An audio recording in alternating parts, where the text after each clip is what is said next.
19세기 전기의 대중화가 이루어지기 전 미국에서 가장 가치 있는 상품이라 평가받던 것은 불을 밝히기 위한 기름이었습니다. 그 중에서 최상품으로 취급받던 것이 바로 향유 고래에서 나오는 기름, 향유였는데요. 이로 인해 고래를 잡는 포경 산업이 크게 유행하였으며 많은 이들이 고래 사냥을 위해 목숨을 걸고 바다로 나갔죠. 19세기 초의 고래잡이는 굉장히 위험하고 어려운 일이었습니다.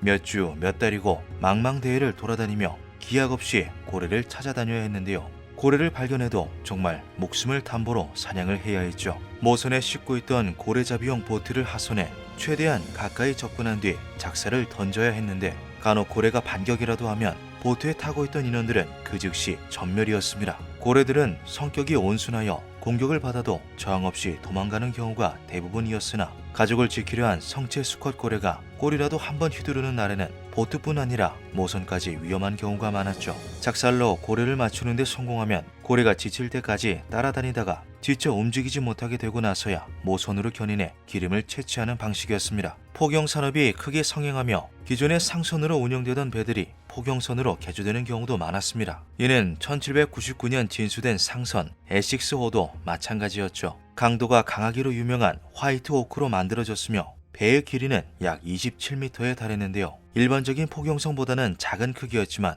고래잡이로 운영되기에는 충분했죠. 1819년 8월 12일 에식스호는 낸터킷에서 남태평양으로 향하는 여정길에 오릅니다. 선장이었던 조지 폴라드를 포함한 21명은 고래잡이로 떼돈을 벌어보자는 부푼 꿈을 안은 채 출항하였죠. 그런데 이틀 후인 8월 14일 에식스호는 항해 중 심한 스코를 겪으며 침몰할 뻔한 위기를 겪게 됩니다. 이로 인해 선체가 일부 손상되고 두 척의 고래잡이용 보트가 아예 파손되어 버렸죠. 선원들은 이것이 나쁜 징조라 여기며 불안해하였고 다시 낸터킷으로 돌아가자고 말하였는데요. 당시 배를 타는 선원들에게는 미신이나 징조가 굉장히 중요한 요소로 작용했기 때문이죠. 실제로 당시에는 바다와 폭풍을 다스리는 신, 깊은 바닷속에 사는 바다 괴물 등을 실제로 믿던 때이기도 했습니다. 선장인 폴라드는 괜찮을 거라며 선원들을 다독였고 그렇게 에식스호는 잠깐의 혼란을 뒤로한 채 다시 항해를 시작합니다. 항해를 시작한 지 4개월여가 지난 1820년 1월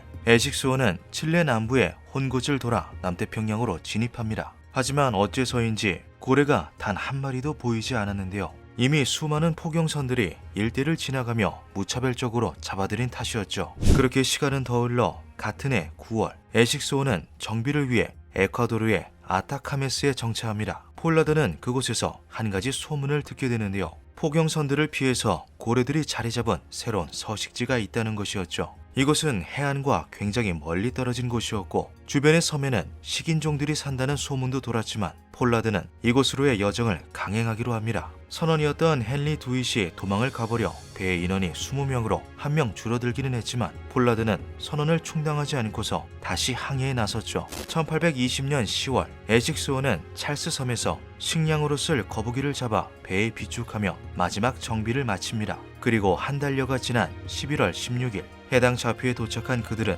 바라고 바라왔던 고래와 드디어 마주하게 되는데요. 그런데 발견된 향유 고래는 크기가 커도 너무 컸습니다. 일반적인 수컷 성체 향유 고래는 몸 길이가 아무리 커도 20m 내외였는데 저 멀리 보이는 고래는 크기가 적어도 25m는 넘어 보였죠. 고래는 가만히 수면 위에 떠서 마치 에식스호를 바라보듯 향해 있었습니다.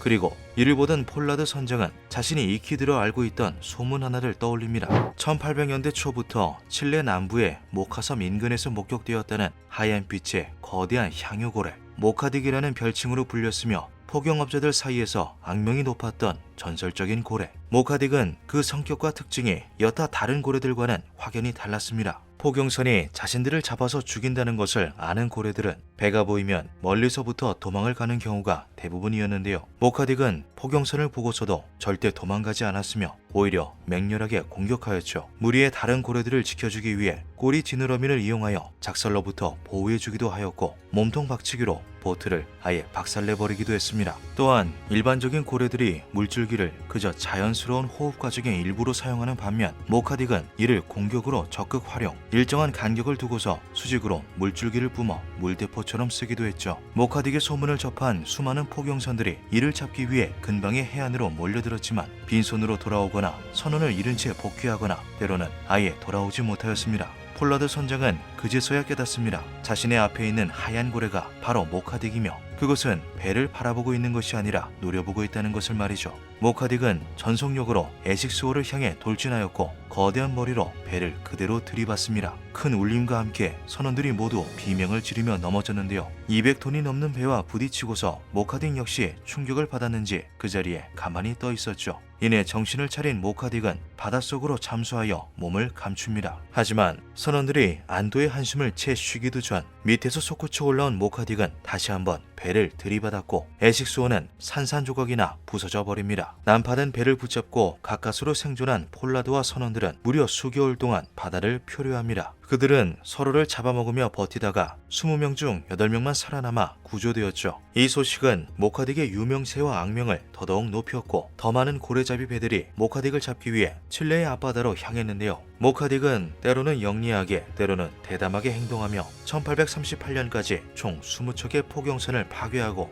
80여 번의 추격을 따돌립니다. 포경업자들에게 모비딕은 그야말로 바다의 괴수 그 자체였죠. 심지어 다른 향유 고래와는 다르게 새하얀 빛을 가진 알비노 고래였기에 그 신비로움과 무서움은 더욱 배가 되었습니다. 신기한 것은 모카딕이 포경선에게만 굉장히 난폭했다는 것인데요. 바다를 횡단하는 일반적인 상선에게는 매우 유순했으며 그 옆에서 나란히 헤엄치기도 했다고 하죠. 모카딕은 포경업자들 사이에서는 공포의 화신이자 정복의 대상으로 일반 대중들에게는 자연의 균형을 맞추는 신과 같은 존재로 불리고는 했습니다. 하지만 이러한 모카딕의 명성은 영원하지 못했죠. 1838년 모카딕은 포경선의 공격으로 인해 죽어가던 다른 고래들을 도와주다가 급소에 작사를 맞습니다. 거대하고 노련한 고래는 격렬히 저항하며 마지막까지 싸웠지만 결국 그날 바다 위에서 생을 다하였죠. 죽은 모카딕의 몸에는 20개가 넘는 부러진 작살들이 꽂혀 있었다고 하는데요. 수많은 상처와 흉터들은 수십 년 동안 이어진 고된 싸움의 흔적을 고스란히 보여주었습니다. 모카딕이 잡힌 당시의 이야기는 1839년 5월